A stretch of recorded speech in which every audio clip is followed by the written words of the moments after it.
मैं लेके आ चुका हूँ आपके लिए एक बहुत ही बेहतरीन सेशन जो कि लूनर इक्लिप्स पे यानी कि मून यानी कि चंद्र ग्रहण पे। तो कल यानी कि कल शाम 6 बजे के आसपास जो है मून जो है वो लाल दिखने वाला है। ठीक है, तो हम इसके बारे में समझेंगे कि सर आप बोलेंगे सर मून तो सर लाल हमने देखा ही नहीं है। तो कल आप देख सकते हैं मून को लाल शाम को 6 बजे के आसपास में। ठीक है, तो ये जो मून लाल है वो होता क्यों है। अब आप पूछेंगे सर ये होता क्यों है, तो मैं आपको सब कुछ इस सेशन में बहुत ही विस्तार से पढ़ाने वाला हूँ।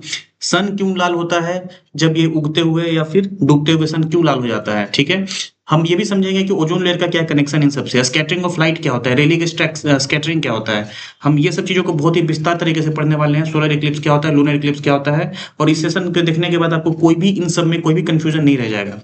तो हाँ, तो हाँ, और ये एग्जाम्स के पॉइंट ऑफ व्यू से बहुत ही इंपॉर्टेंट टॉपिक्स होते हैं। अम्ब्रा पिनम्ब्रा ये सबको मैं इस सेशन में बहुत ही अच्छे तरीके से कवर करने वाला हूँ। तो आज के इस सेशन में हम बेसिक से लेकर एग्जाम लेवल कॉन्सेप्ट तक क्रिस्टल क्लियर करेंगे बिल्कुल चीज़ों को, साइंस के साथ, लॉजिक के साथ और मेमोरी ट्रिक्स के साथ। तो वीडियो को एंड तक जरूर देखिएगा। और क्योंकि आज के बाद आपको ये जो आसमान से रिलेटेड जो भी टॉपिक होता है जैसे कि ओजोन लेयर या फिर हो गया आपका lunar Eclipse, solar Eclipse, umbra पिनम्ब्रा या स्कैटरिंग ऑफ लाइट, इन सबसे कोई भी क्वेश्चन गलत नहीं होने वाला है। तो let's begin the session with very interesting news. तो लेट्स स्टार्ट। तो सबसे पहले हम देखते हैं कि न्यूज क्या है। तो न्यूज ये है, इकोनॉमिक टाइम्स में एक बार किया हुआ है कि चंद्र ग्रहण 2026 जो है कल होने वाला है। ठीक है, 3 मार्च को होने वाला है। 3:20 से स्टार्ट होगा और एंड हो जाएगा 6:46 PM पे। ठीक है, तो आपको ये Asia, Australia, Africa, Europe, America इन सब में दिखने वाला है। ठीक है, तो in India the eclipse is expected to begin in the late evening with totality when the moon is fully in earth shadow lasting for about 40 से 50 मिनट।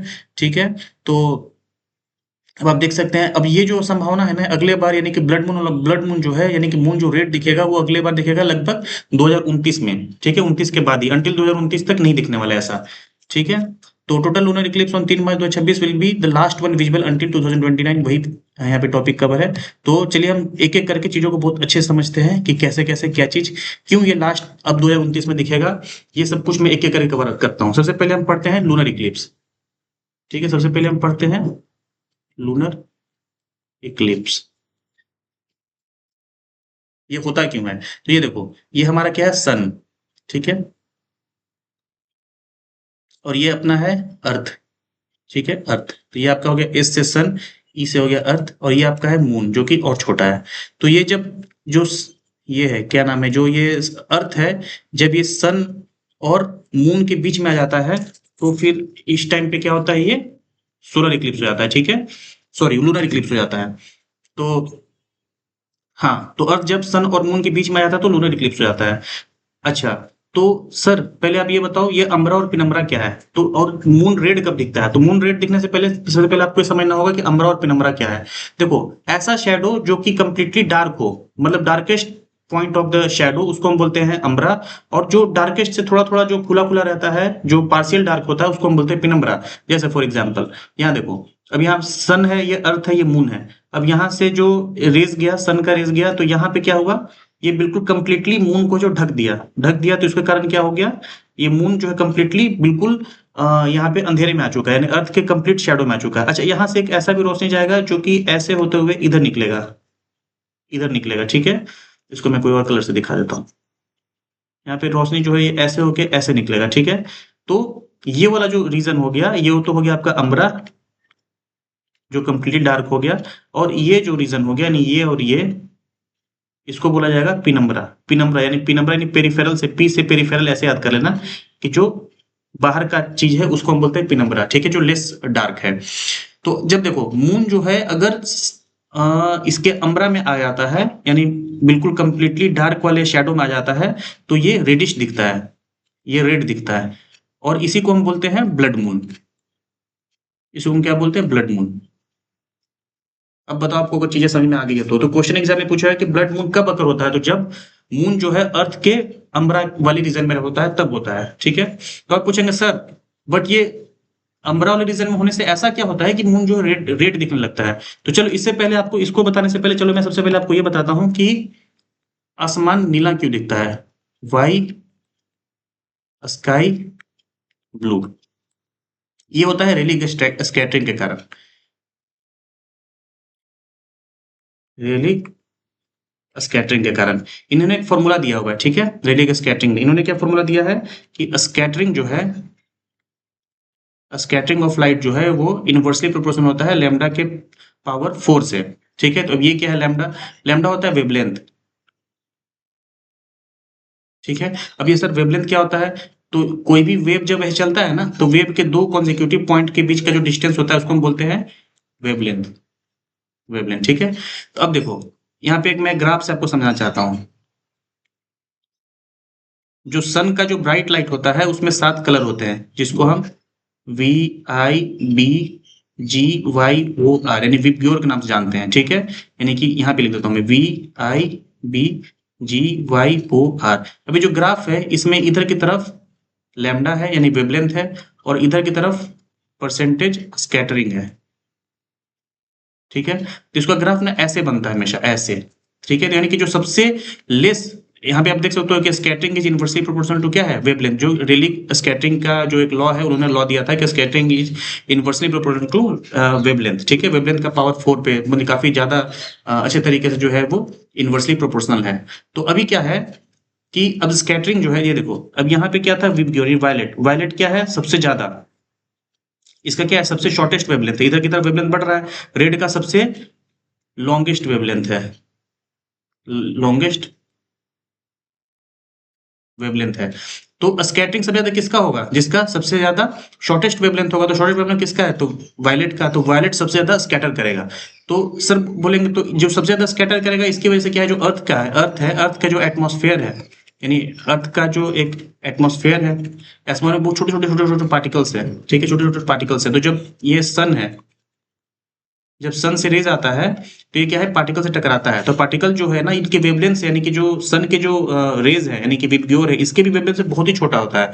होने के कारण क्या होता है कि जिसका जो लंबा वेवलेंथ होता है वो तो पार हो जाता है, ठीक है, लेकिन जो छोटा वेवलेंथ होता है, जो शॉर्टेस्ट शॉर्टेस्ट वेवलेंथ वाला है, वो स्कैटर कर जाता है। तो स्कैटर में सबसे छोटा कौन सा है, वायलेट है। तो लेकिन दिखता है हमें क्या है, ब्लू। इसी स्कैटरिंग ऑफ लाइट के कारण जो है आसमान हमें ब्लू दिखता है। तो आप पूछेंगे सर लेकिन सबसे ज्यादा छोटा वेवलेंथ तो वायलेट का है, तो फिर ये ब्लू क्यों दिखता है। ठीक है, तो मैं बता तो देखो, वायलेट भी स्कैटर करता है, लेकिन होता क्या है आपको पता है कि एक जो है, चलो मैं अगला स्लाइड में बताता हूँ, ठीक है। ये देखो, ये अब फिर से आप ये देखो, ध्यान से देखना, ये अर्थ है, अर्थ के गोल गोल में क्या है, अर्थ का एटमॉस्फेयर है, ठीक है। ये क्या है, अर्थ एटमॉस्फेयर। फिर इसके ऊपर क्या है, अपर एटमॉस्फेयर में क्या है,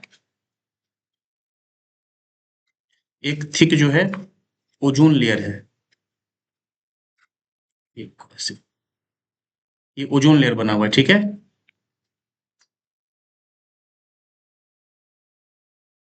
ये मान लो ओजोन लेयर है, ठीक है। ये ओजोन लेयर बनता कैसे है, देखो जो सन है, सन से जो यूवी रेज आता है ना, यूवी रेज जो आता है, वो क्या करता है कि जो एटमॉस्फेयर का जो ऑक्सीजन है, यानी कि ये आया ऐसे, ये सन रेज है, इसे यूवी आया, यूवी रे आया।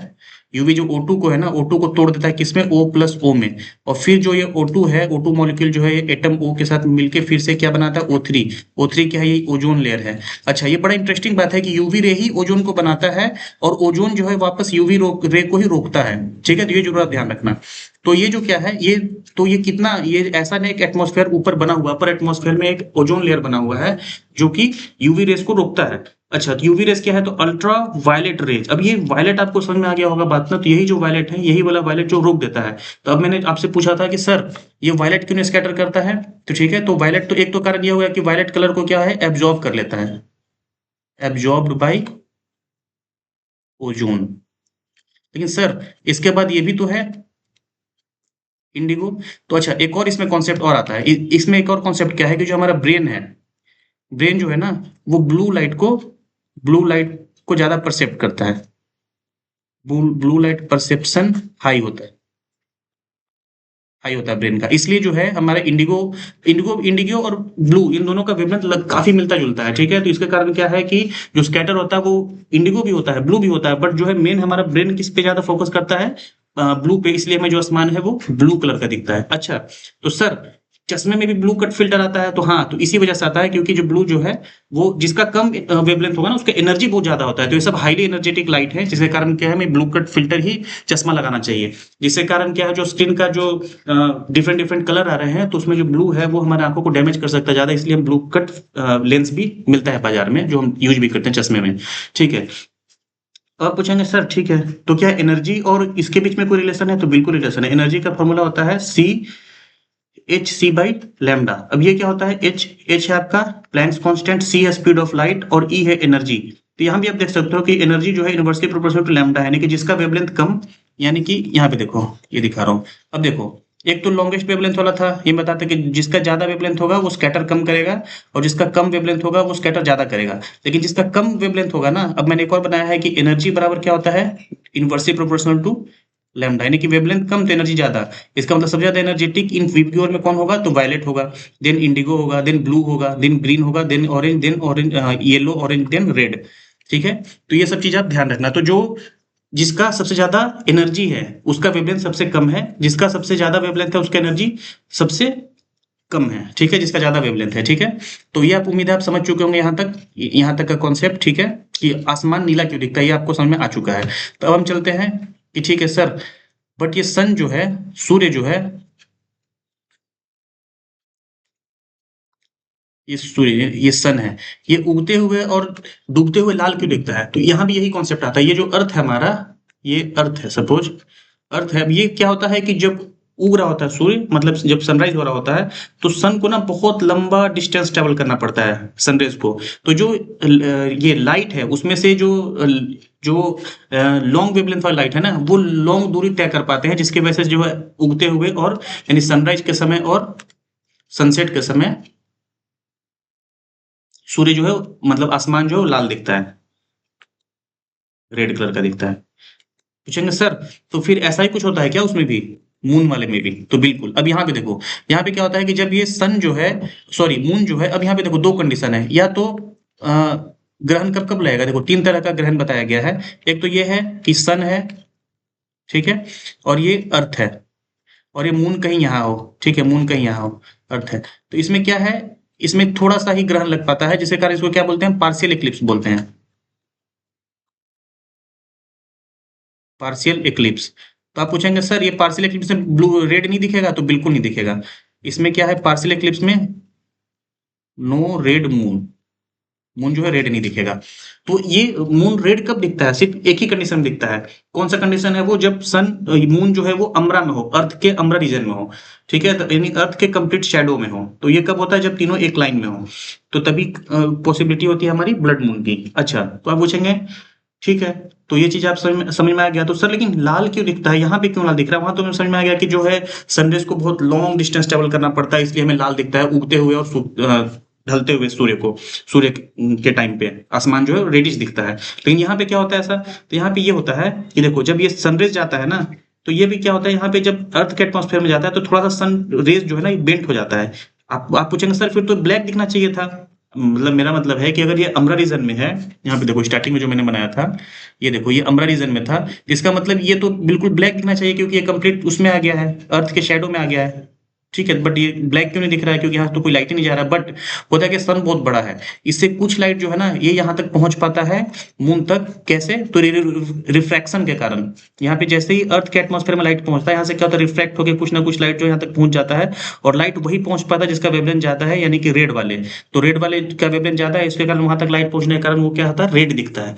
तो इसीलिए जो है कल वाला जो चंद्र ग्रहण होने वाला है वो हमें रेड दिखने वाला है। तो ये चीज उम्मीद है आपको बहुत अच्छे से समझ में आ चुका होगा।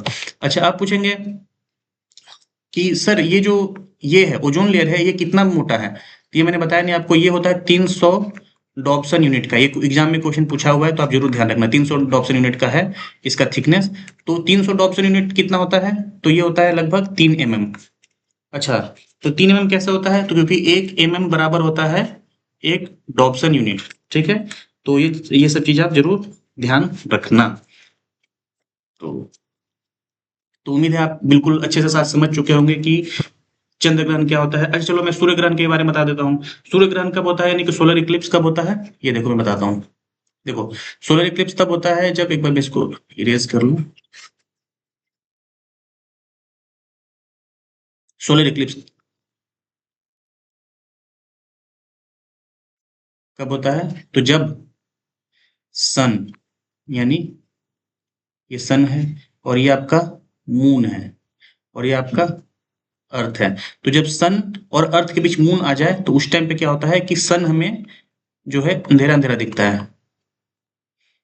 सन जो है, सन के बीच में ऐसा लग जाता है कि कोई आ चुका है जो कि सन की रोशनी को रोक दिया है। तो उस टाइम पे क्या होता है कि हमें हम बोलते हैं कि सूर्य ग्रहण लग गया, सूर्य दिख नहीं पा रहे हैं, तो सूर्य ग्रहण हो गया। तो इसको इंग्लिश में बोलते हैं सोलर इक्लिप्स हो गया है। ठीक है। तो उम्मीद है आपको ये क्लास में आज सब कुछ समझ में आ चुका होगा कि ओजोन लेयर कैसे बनता है, ओजोन लेयर का क्या काम है, अल्ट्रावायलेट रेज क्या होते हैं, क्यों आसमान नीला दिखता है, उगते हुए सूर्य और डूबते हुए सूर्य क्यों लाल दिखता है। ठीक है। सोलर इक्लिप्स क्या होता है, लूनर इक्लिप्स क्या होता है। तो ये सब चीज उम्मीद है आप बहुत ही अच्छे से समझ चुके होंगे। तो आप बिल्कुल उम्मीद है आपने कॉपी कलम लेके अपना एक नोट्स बना लिया होगा जिससे आपको आगे रिवीजन में आसानी होगी। और आप वीडियो को लाइक शेयर एंड सब्सक्राइब जरूर करें। और प्लीज हमें कमेंट करके बताएं हम और क्या इसमें ऐड कर सकते हैं, और क्या मैं और कौन सा टॉपिक पे आपके लिए वीडियो बनाऊं। तो तब तक के लिए thank you and all the best.